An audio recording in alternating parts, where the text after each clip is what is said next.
Kemi Badenoch. Thank you, Mr. Speaker.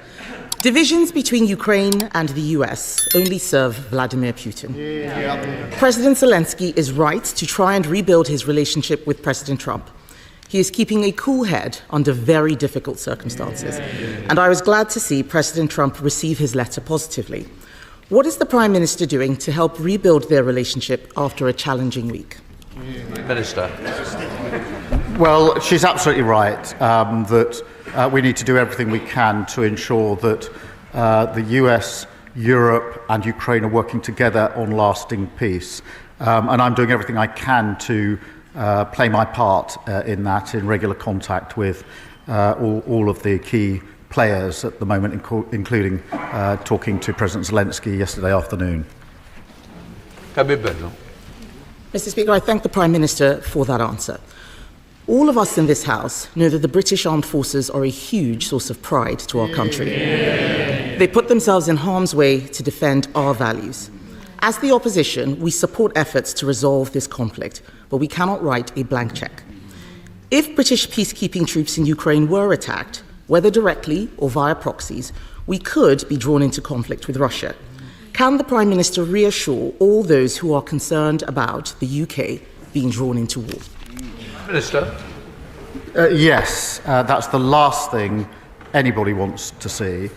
And the whole point of ensuring that there's a lasting peace and that any deal, if there's a deal, is defended, is to avoid conflict, to ensure that we do have peace. The way to ensure we have peace is to ensure there are guarantees for any deal that is in place, because the surest risk that there will be conflict is if Putin thinks that he can breach any deal that may be arrived at. The Prime Minister is quite right, and we on this side of the House agree with him. The objective for his visit to Washington was to get that US security guarantee for Ukraine, and I commend his efforts in this very difficult task. But nonetheless, on Monday, the United States withdrew military aid for Ukraine. Can he update the House on the steps he is taking to persuade America that it is also in their national interest to provide a security guarantee? Prime Minister. I'm pleased to inform the House that on Thursday of last week we did discuss security guarantees. The President made absolutely clear his commitment to Article 5 of NATO, absolutely clear that he would have our backs because of the relationship between our parties, and agreed that our teams would sit down together to talk through security guarantees. I've spoken to him, I think, 3 times since then on the telephone, because it is vitally important that we work with the US, with Europe and Ukraine and make sure that if there is a deal, it has proper security guarantees in place. Kemi Badenoch. Mr. Speaker, I know the Prime Minister is not able to comment on specific intelligence matters, and I'm certainly not asking him to do that. However, there are concerning reports that the United States has instructed Britain to suspend intelligence sharing with Ukraine, and other reports that Five Eyes itself may be at risk. We need to make sure America does not disengage. There are some in this House who argue Europe should go it alone. But does he agree with me that without this country's greatest ally, any peace agreement would place a terrible burden on Britain and our taxpayers?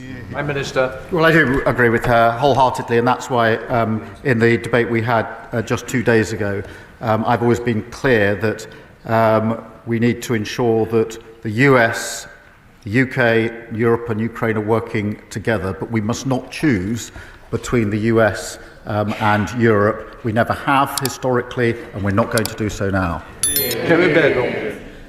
Thank you, Mr. Speaker. I thank the Prime Minister for his comments on that. He will know that it is not just the security situation that worries people.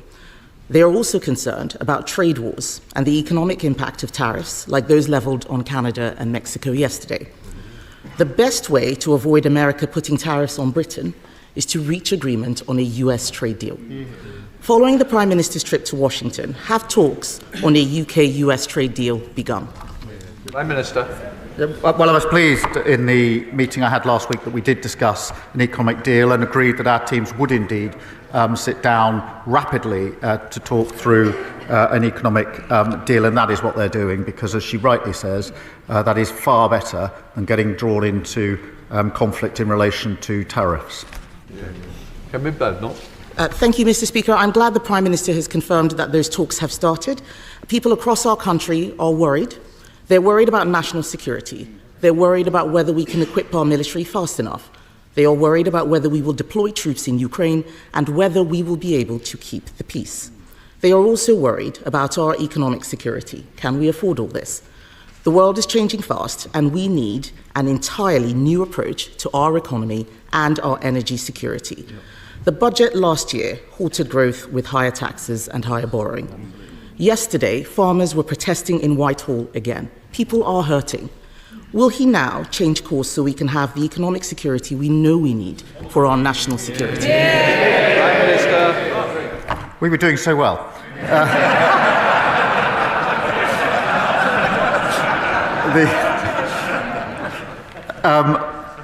What we inherited was insecurity in our economy. We inherited a 22 billion black hole, and we have now turned that around. We've got the highest investment coming into our economy. We've got wages higher than prices. Got 3 times interest rates have been cut. That's the difference between stability with Labour and instability with the party opposite.